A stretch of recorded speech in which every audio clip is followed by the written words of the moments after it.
Discuss the nature of Rashtrakuta policy എന്നതാണ് 2021 ചോദിച്ച ചോദ്യമാണ്. എങ്കിലും പ്രധാനപ്പെട്ടതായതുകൊണ്ട് രാഷ്ട്രകൂടന്മാരുടെ നയങ്ങളിലെ പ്രത്യേകതകൾ എന്തൊക്കെയായിരുന്നു? രാഷ്ട്രീയ നയങ്ങളുണ്ടായിരുന്നു, സാമൂഹ്യ നയങ്ങളുണ്ടായിരുന്നു, സാമ്പത്തിക നയങ്ങളുണ്ടായിരുന്നു, കലാസംസ്കാരം എന്നിവയെ സംബന്ധിച്ചുള്ള രാഷ്ട്രകൂടന്മാരുടെ നയങ്ങളുണ്ടായിരുന്നു. ഇവയുടെയൊക്കെ പ്രത്യേകതകൾ എന്തൊക്കെയാണെന്നാണ് ചോദ്യം. The Rashtrakutas were a prominent dynasty that ruled parts of Indian subcontinent from the 8th to 10th century CE.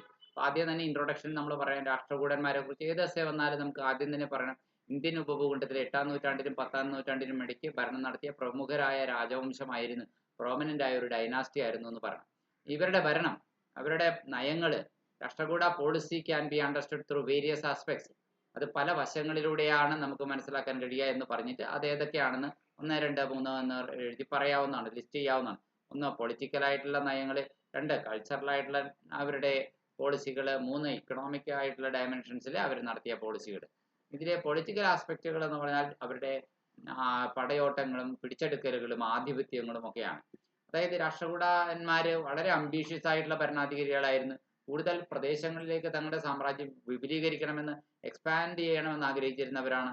അപ്പോൾ വളരെ അംബീഷ്യസും എക്സ്പാൻഷനിസ്റ്റുകളും ആയിരുന്നു അവർ എന്ന് പറയാം. The Rashtrakutas were known for their military പ്രൗസ്.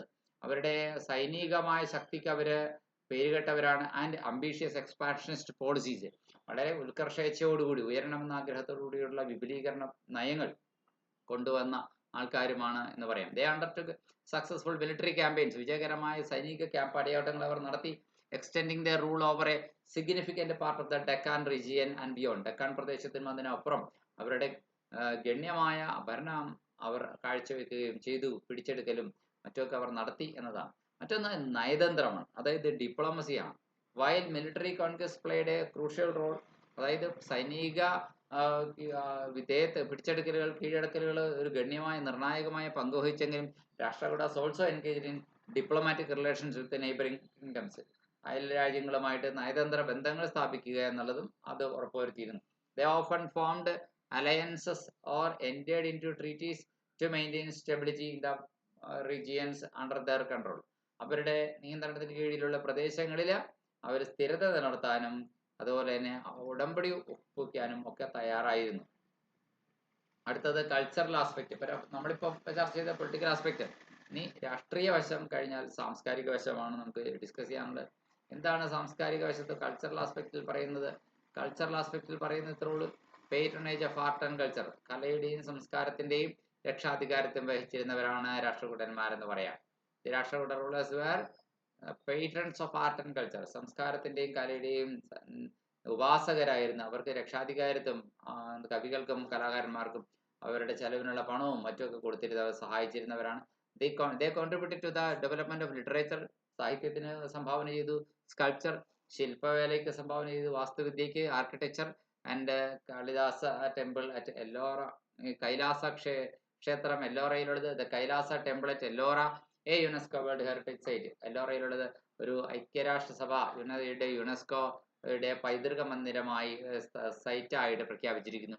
And it is a remarkable example of their architectural patronage. അവരുടെ ശില്പകലാ ചാതുര്യത്തിന്റെ ഒരു മുഖ്യമായിട്ടുള്ള ശ്രദ്ധേയമായിട്ടുള്ള ഒരു തെളിവായി, ഉദാഹരണമായിട്ട് നമുക്ക് അതിനെ പറയാവുന്നതാണ്. ഏതാണ്? എല്ലോറയിലെ കൈലാസനാഥ ക്ഷേത്രം അല്ലെ. ഇനി അടുത്തത് എൻകറേജ്മെന്റ് ഓഫ് ലേണിംഗ്. വിദ്യാഭ്യാസത്തെയും അറിവിനെയും പ്രോത്സാഹിപ്പിച്ചിരുന്നു.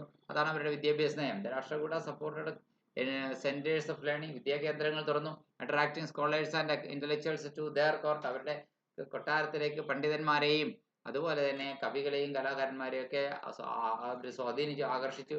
This helped in the flourishment of Sanskrit literature. സംസ്കൃത സാഹിത്യത്തിന്റെ തഴച്ചു വളരാൻ ഇത് കാരണമായി.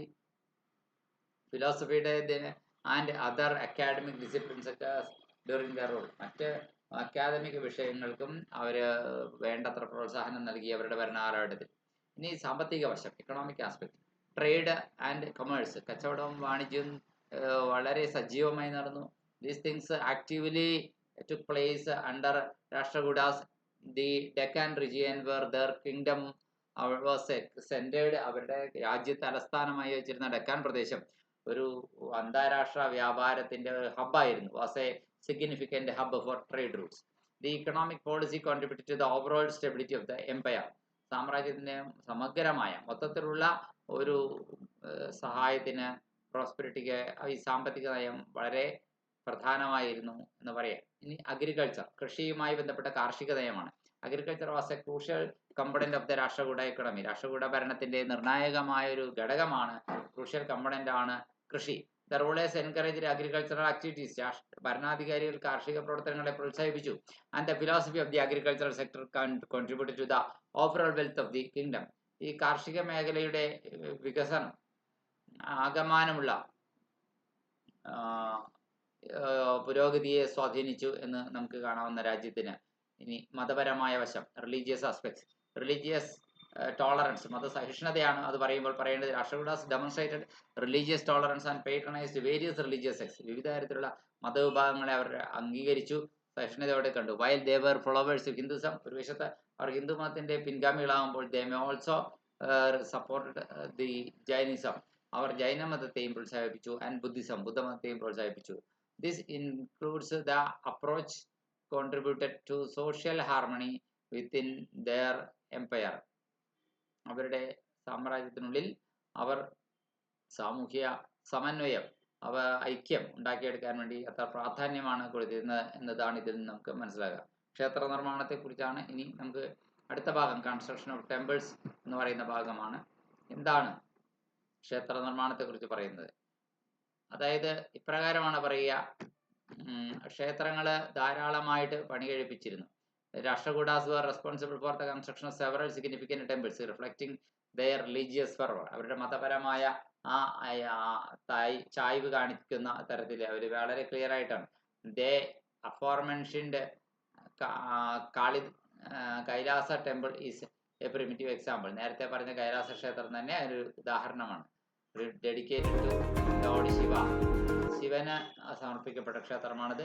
അഡ്മിനിസ്ട്രേറ്റീവ് ആസ്പെക്റ്റ് ആണ് മറ്റൊന്ന്, ഭരണപരമായ ഡീസെൻട്രലൈസ്ഡ് അഡ്മിനിസ്ട്രേഷനും റവന്യൂ സിസ്റ്റവും. ഇത്രയും കാര്യങ്ങൾ പറയുമ്പോൾ നമുക്ക് രാഷ്ട്രകൂട ഡൈനാസ്റ്റിയുടെ പോളിസികളും കാര്യങ്ങളും നയങ്ങളും എപ്രകാരമാണ് ഒരു ധാരണ കിട്ടും.